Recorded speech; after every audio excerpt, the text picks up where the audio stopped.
Have you ever felt? Are you listening? Damn. You know what?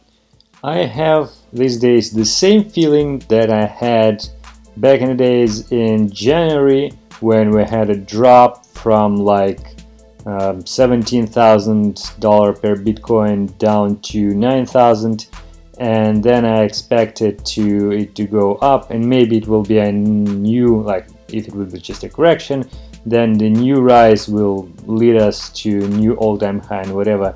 So I had a feeling that it may happen, but it didn't happen apparently, and we felt lower than $6,000. And now I have the similar feeling, like, oh, maybe we will have a new bull run coming up soon.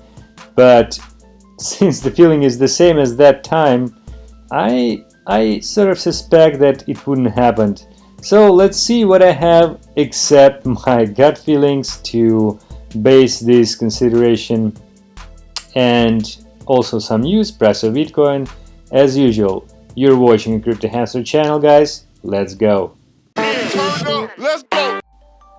These days, as usual, actually in crypto there are a lot of news, but I wouldn't say there are many important news, so I don't really share those with you. Just a couple whatever I would like to mention to like dilute my rambling about the price of Bitcoin. So first, Australian local government debuts blockchain-based driver's license.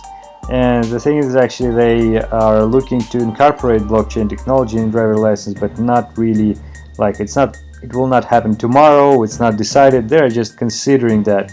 But still, Australia, as the country which is friendly to blockchain and crypto, is try to move forward every day or whatever. So anyway, a little bit of the improvement in the field.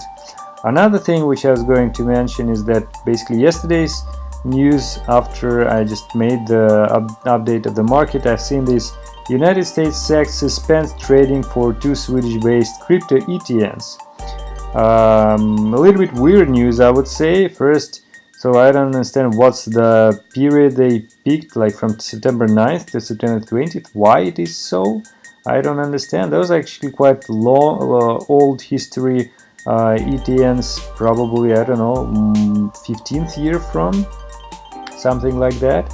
And the reasons also seem to be, if not ridiculous, but sort of, I don't know, weird.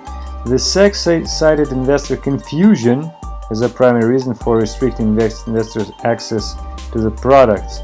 So how those investors could be confused? I mean, people who are entering, who are working in the market and investing in ETNs or ETFs or whatever, they know the difference, and the change between those two, like the discrepancy between those two, should be like they should know that. And if somebody like, oh, I don't know what's the difference, I'm so confused, and then SEC decided, no, yeah, people are confused, let's suspend the service.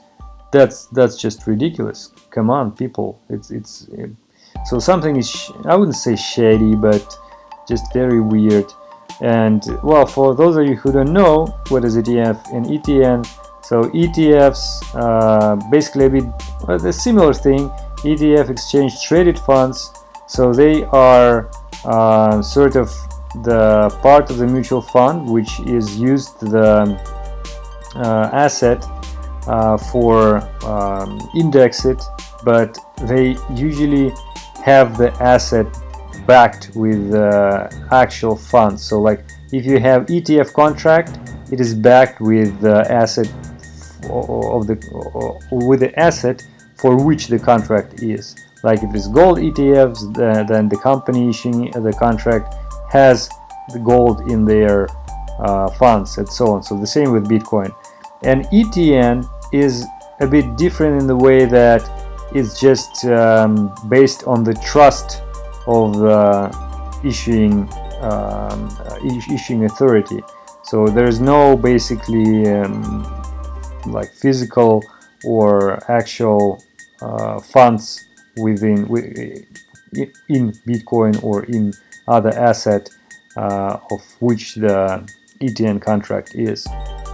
So this is a bit different, but still I don't understand how the professional dealers, investors can be confused because of that. So yeah, so again, ETF is the based one, based with the asset, and ETN is more like a bond, unsecured debt, and so just basically it's just supported by the authority which is issued it, like a bank. Okay, let's look at the price of Bitcoin now. So I drew some triangles here, but it's really doesn't make much of a sense to make any of TA these days and draw anything to try to find some patterns and breakouts. Well, we have this triangle, everybody see that, and we had previous triangle here, which was sort of didn't really work. It doesn't mean anything, so we still continue to trade it around here. We're about to touching these lines. We're going to make it narrower, and everybody expects some drop or break up or break down. The Fibonacci retracement doesn't make much sense anymore. Actually, I should remove it, but I keep it for the reference. Shorts and longs, let's see, the shorts I believe must increase a little. Yeah, actually they are rising. Longs also rising, so both shorters and long people became more active. They think that it's more chance to go up and down, but this is actually the risky move, and people who do that, they sort of they're stepping the very loose ground, I would say. So what will happen next, we don't know, but in my opinion, again, if we do, let's say, go up a little bit, then we'll cut one, and then we'll like one of those, let's say, shorters, and then short become smaller but longer. Longs became more convinced in the rise, but this is not that important in my opinion. We need to go down first in order to make long contracts cut a little, maybe down to the previous low level. At the same time, short contracts will get more confident that they will go down, and then it will rise to the previous high. So when we have that perfect combination of those two, maybe around like 6,000, below the $6,000, maybe 5.8, 5.6, then it will be the time to go up. Not quite sure, but this is the picture which I see. Of course, don't forget that everything I say is not a financial advice, but my personal opinion. Speaking about the things which may happen, is that, let's see, this is the previous rise, you remember, from 6,000 to 7,000, or around so 7,400. So I just noticed that this time we have this very similar pattern which we had before during the drop. So you see drop a little bit of the side trading, drop again, the same thing here, then side trading, up, down, side trading, up, down, then huge down. This is the huge down here, and up, and then down, and a little bit, oops, side trading. Okay, it's even better. So the thing is, it's very similar. I wouldn't call it really the fractal, but something like if somebody with a huge bet just run a bot with the same settings at the certain levels, and it just behaves the same way. Also, the volumes seem to be performing very similarly. What happened after that, you remember that we actually were traded and go up, as I just mentioned, and then went down, and then it was the reversal. Basically, after that we had the very long prolonged increase in price. So maybe will happen the same thing, maybe with a little bit stronger bigger amplitude back and down and up. So we'll see, but this is sort of indication, well, not indication, but reference point maybe to see what may happen. Another thing which I just noticed, just want to share with you guys, is that if you'll check the Google Trends for Bitcoin, it went down from January, December, and you know, because of the price of Bitcoin dropped.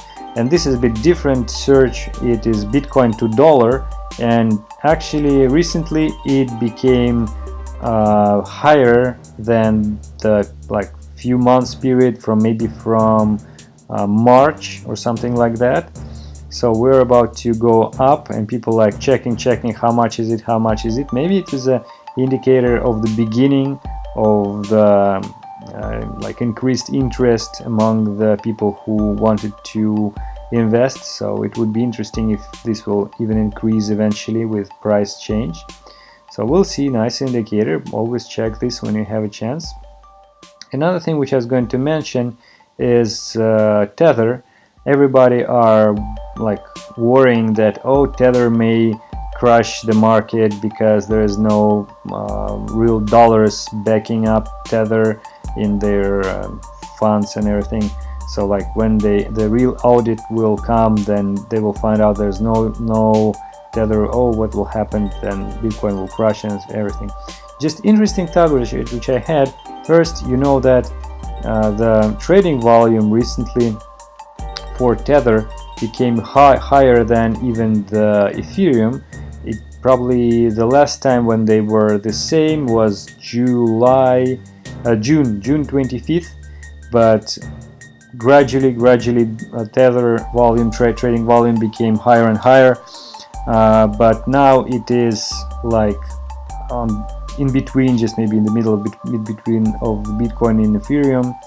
And if you'll just plot the average 50 days average for the trading volume, you will see that it's smoothly increased and increased. So I'm not sure how much it will affect the market if and when we'll see this audit possibly negative result. The thing is that I just have a crazy idea. I don't know, just please leave a comment down below what you think about it.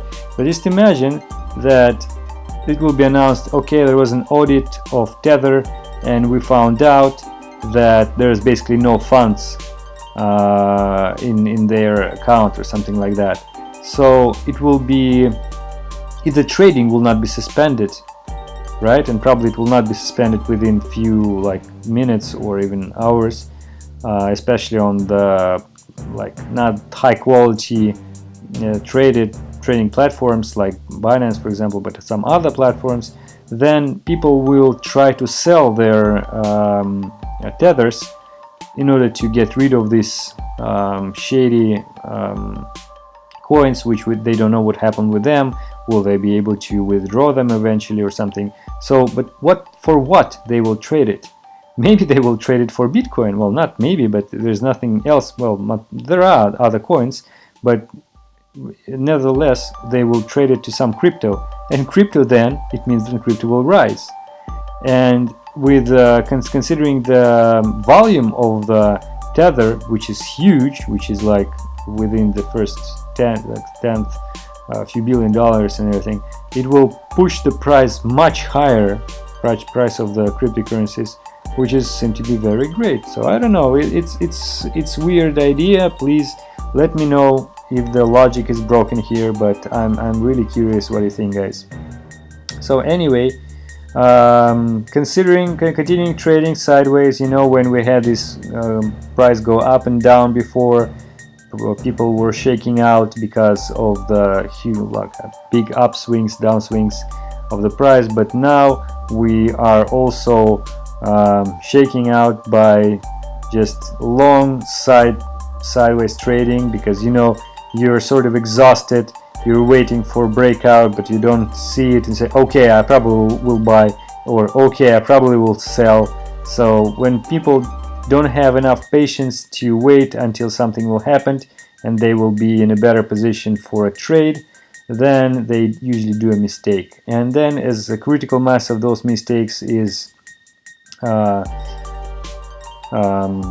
appear in the market, is accumulated, then the people who are driving the price finally do their move and most of the people get wrecked. So I would say please be patient and think twice before you do your trade, and I hope that you will make a successful one eventually. Have a nice day, guys. See you tomorrow in the new updates as usual. Every day update the market. Wish you best of luck. See you guys.